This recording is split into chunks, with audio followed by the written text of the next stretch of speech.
About steps we're taking to help people get through this tough time. And we're also going to talk about steps we're taking to help communities prepare, plan, and recover and make our nation more resilient in future heat waves. And there will be more. I don't think anybody can deny the impact of climate change anymore. There used to be a long time when I first got here, a lot of people said, oh, it's not a problem. Well, I don't know anybody, I shouldn't say that. I don't know anybody who honestly believes climate change is not a serious problem.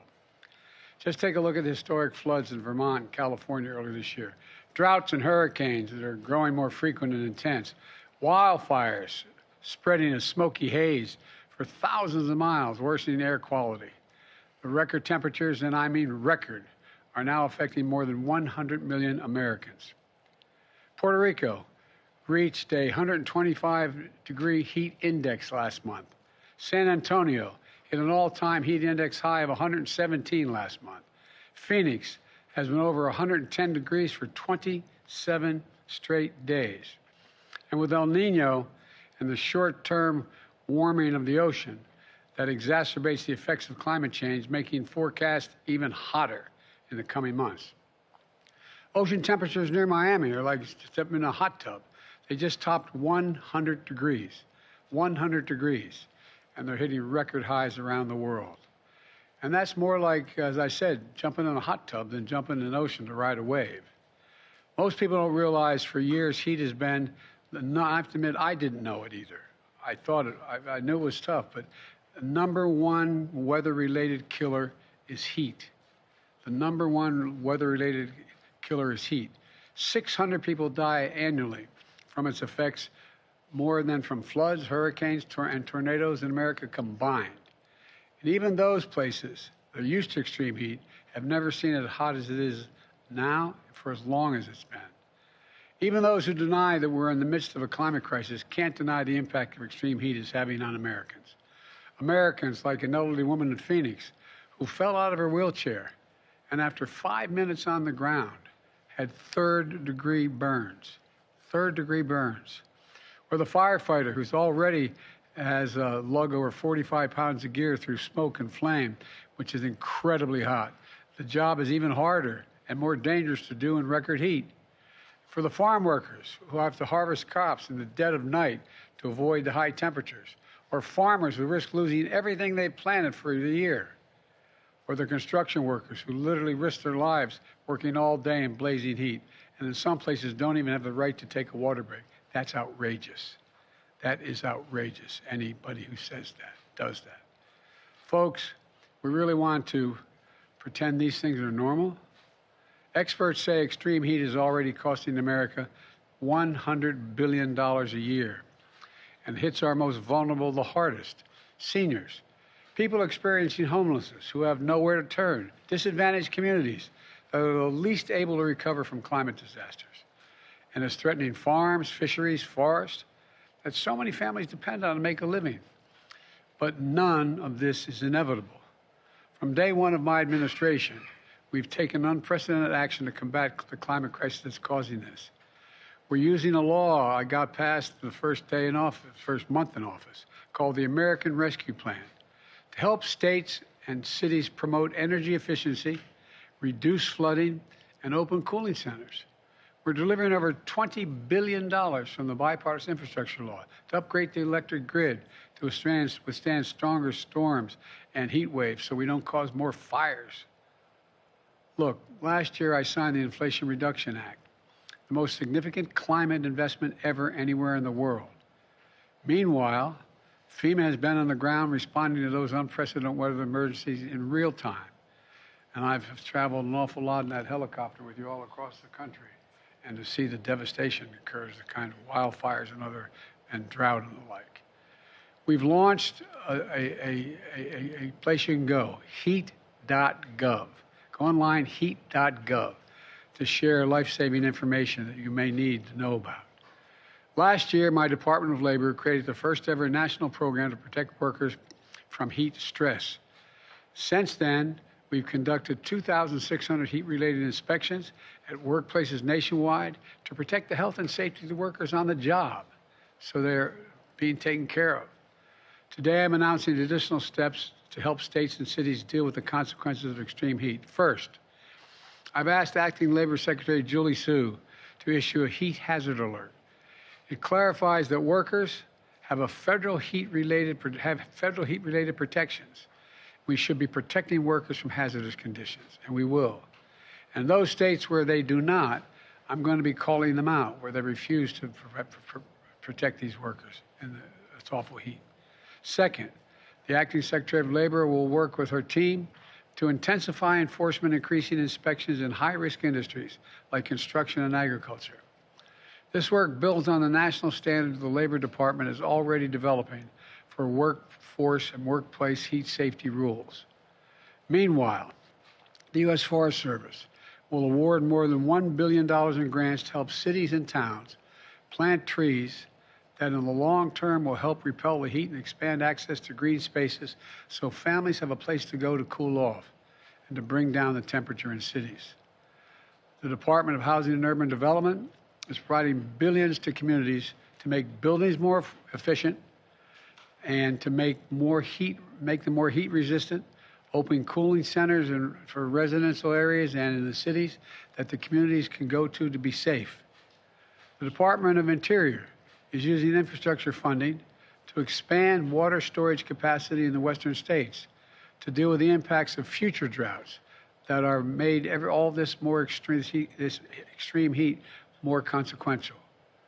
The National Oceanic and Atmospheric Administration is launching a new partnership with universities and impact communities to improve the nation's weather forecast and its accuracy, so Americans everywhere can be better prepared and they can better predict what the heat is going to be in that community with the weather. In all my Investing in America agenda, we provided a record $50 billion for climate resiliency to restore wetlands, manage wildfires, help Americans in every state withstand extreme heat. But our MAGA extremists in Congress are trying to undo all this progress. Not a single one of them, not a single Republican voted for the Inflation Reduction Act, which had all this money in it for climate, which provides funding to combat climate change. And now many of them are trying to repeal those provisions. We're not going to let that happen. Part of the reason we're here today is to get word out so state and local governments know these resources are available and uses them. We want the American people to know help is here, and we're going to make it available to anyone who needs it. Follow guidance from the local leaders and public safety officials when you hear it in your cities and towns and states. Stay indoors if you're vulnerable. Be careful on hot pavement. Know the signs of heat stroke like headache, nausea, dizziness. And always have water with you. That sounds silly, but always have a bottle of water with you when you're outside. Check on loved ones and neighbors who may not have air conditioning and check on them on a regular basis. Or go to the mall or community centers or movie theaters or libraries where there's air conditioning when you don't have that air conditioning at home. Take advantage of local cooling centers. Hundreds are being built. They're there for everyone and they save lives. It matters. Now I'm going to turn it over to the mayor of Phoenix, who's on the front lines of dealing with extreme heat. And fire away, Mayor. We're anxious to hear what you have to say. Thank you so much, President Biden. Thank you for convening us today to talk about something near and dear to my heart and on so many of our minds, extreme heat. We really appreciate your leadership on climate change with legislation such as the Inflation Reduction Act that will be the most important in a generation. Phoenix is known for heat. We are often called the Valley of the Sun. We have relentless summer heat followed by beautiful months of weather. But right now, this summer has really been unprecedented. And you've spoken about some of the challenges we have faced here in Phoenix. It's taking a real toll on our community. We feel like we are very much on the front lines of climate change. I've tried to make it, man, you can feel it outside today. I've tried to make it my mission to adapt to this trend, to stay ever innovative and ensure we aren't falling behind on heat resilience. We're working to out-innovate climate change, but we need to work together to make sure all of us are on deck to address it. We need a whole of government approach. Phoenix is the first in the nation to have a permanent publicly funded heat office. They love the data that NOAA and your federal government is putting out to help us.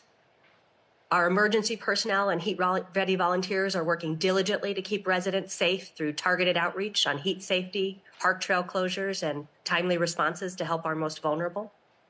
The heat is a challenge for folks who don't have access to adequate AC or who are outdoors most of the day. So a large part of our efforts is getting residents inside as much as possible.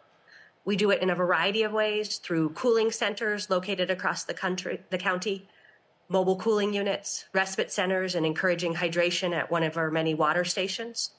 We also recognize that many families need assistance to make their air conditioners more effective or need federal aid with their energy bills, and federal dollars have just been crucial in supporting families' abilities to make their homes safer and more comfortable. The Department of Energy's Weatherization Assistance Program makes homes more energy efficient, lowering energy bills for the long haul, reducing overload on the grid, and making homes more comfortable in intense heat. Paired with the incredible incentives in the Inflation Reduction Act for residential solar, this can make an enormous impact for families. And Mayor Nuremberg, who's joining us, has been a real leader and a model for mayors in how to communicate all the good things that are in the IRA to our residents.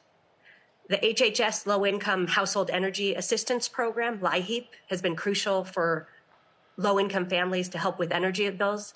Even when the heat is over, many of our families may see their largest ever energy bill in their mailboxes. And we're among the many warm weather communities asking for balanced consideration of how these formulas are structured.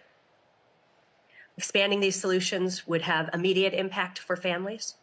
We are also using ARPA dollars to address heat, and we are looking forward to applying for the funding for trees, which could really go a long way in making our communities more comfortable, that you have secured in the Inflation Reduction Act.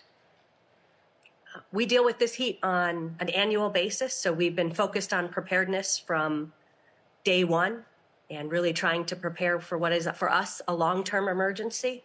You mentioned how many lives are lost to heat, and that's a real focus for us. We would love it if Congress would give you the ability to declare heat a disaster. We think that could really save additional aid, and that would even more multiply the impact of the FEMA hazard mitigation assistance and the building resilient infrastructure, the BRIC programs, which are a good start to building long-term solutions such as energy redundancy for cooling centers. So we feel like there are a lot of great tools, and I appreciate you helping communities across the country just make sure they're aware of the great ways the federal government is partnering. We're looking forward to working with you to become even more effective. Thank you. Okay, thank you very much. Look, you've established the Office of Heat Response and Mitigation. And sometimes I think those of us in government who do this all the time, we think everybody knows what all these titles and all these acronyms mean. But can you share some examples of the work and the outreach that you're doing in the community to try to let people know what's available and how you can help? I mean, what kinds of things? Because I find that's a difficult thing to do sometimes. Absolutely. We're getting better every year, and we learn every year. We are trying to get out and share maps of where all the cooling centers are to deliver cooling kits. You mentioned checking on loved ones. We have a formal program called Cool Collars at the City of Phoenix, where you can register your family members, or if you know you might need a check during the heat of the summer. And we would love for more people to sign up to be checked on. The volunteers have been amazing. We've had thousands of engagement, and just having that permanent office has given us a place for people to go, both with ideas and when they want to volunteer. And we've been able to use some of your federal programs, including trying to find new ways to build housing indoors so that our construction workers are safer. So we appreciate the partnership. It's made our heat office more effective. Well, it's not going to alleviate the heat problem right now. But we also have a number of programs to do everything from allow people to have the ability to get help to literally paint their roofs white, to change their windows and doors and get tax credits for doing it, so air conditioning doesn't escape.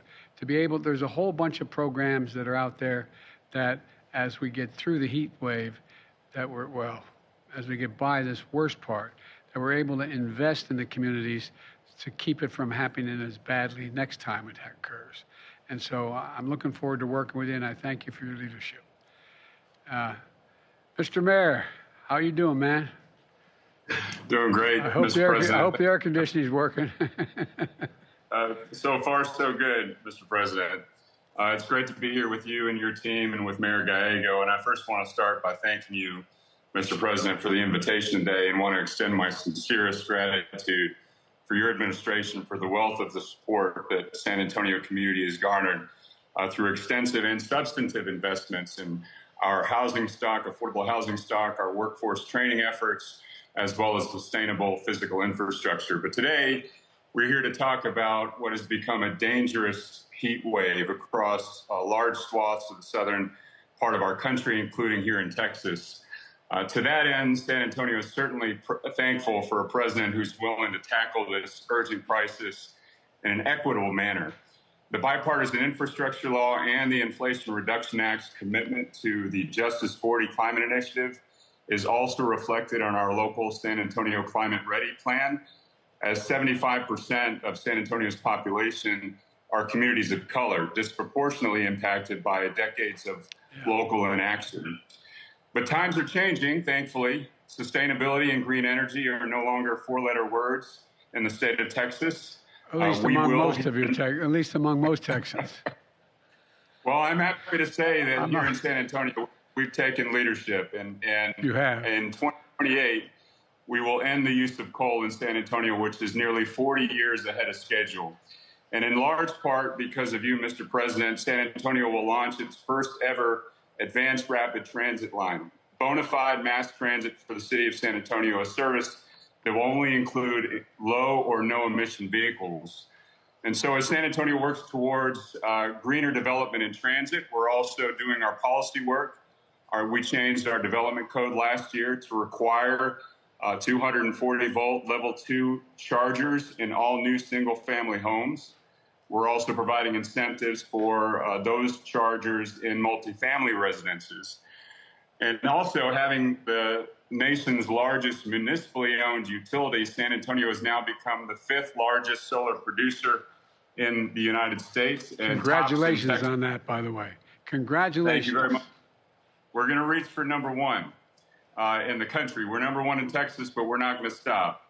However, these initiatives are not just happening in San Antonio. I'm pleased to report mayors are united in Texas as well. Communities across Texas have committed themselves to being greener, more equitable, and literally cooler, as nearly every major Texas city now has a long-term climate or emissions reduction strategy.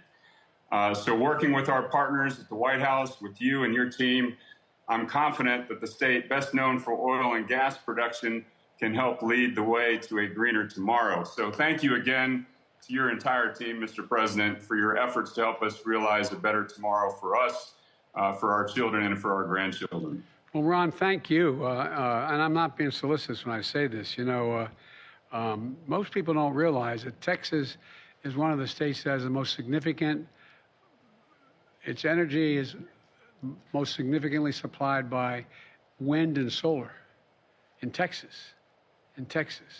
And I know there's some in your state want to turn that around, but it's working, and it's moving in a big way, and it's cheaper. It's cheaper. And it's saved our necks in this heat wave, too, by the way. Well, I think so, for real. I mean, look, most people grew up in families like I did, where you just got to worry about one day to the next and get enough food on the table. I mean, not poor, but, you know, just taking care of the business, making sure your kids are okay. But the change that's taking place in Texas as it relates to dealing with the generation of energy is really magnificent. I mean, it's really incredible, and I'm sure that anyway. I shouldn't get into all that, but the fact is, you know, while your long-term plans take shape, what are you doing in the near term to protect your residents from the heat wave? Well, I certainly appreciate that question and very much appreciate the actions that you're taking today, Mr. President, through the Department of Labor. As you know, Texas cities are in a battle with the state for local control, but we're going to do everything possible to protect our most vulnerable workers, especially those outdoor workers, for basic things like being able to access water breaks. San Antonio also is the first, taking a page from Mayor Gallego's book, we're the first major city in Texas to pilot a citywide cool pavement initiative. I'm also pleased to report that next week, City Council will vote to allocate an additional $4 million for tree planting, for mitigating our urban heat island effect, and for the most immediate needs right now during this heat island, or during this heat wave.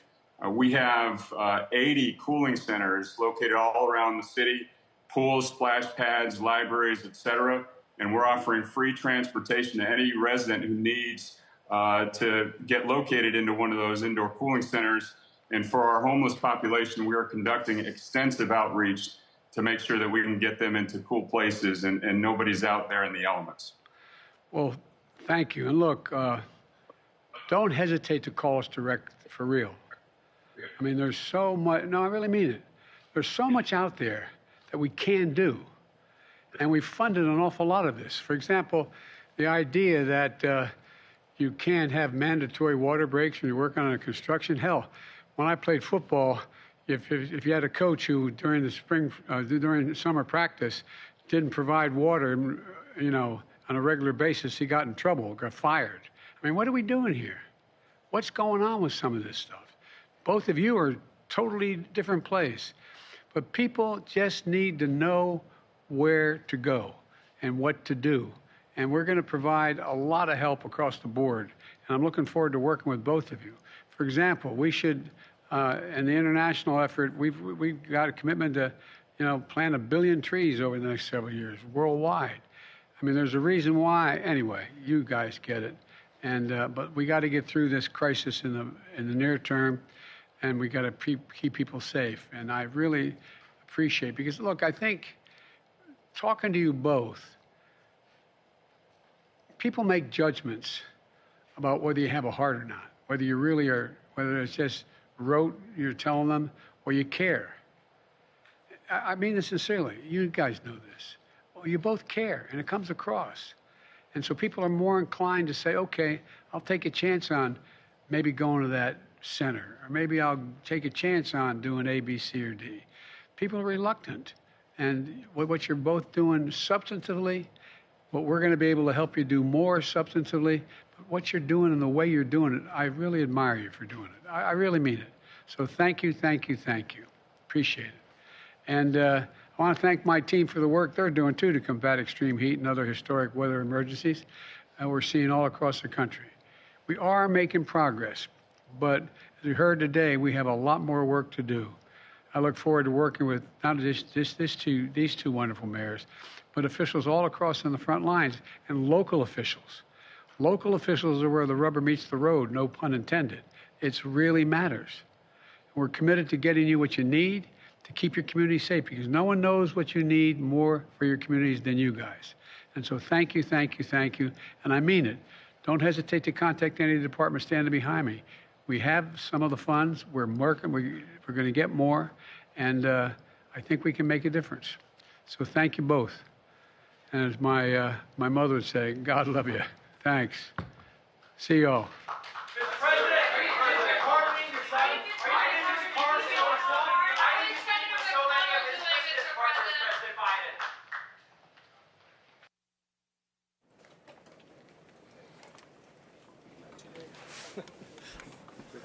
Yeah, that was amazing.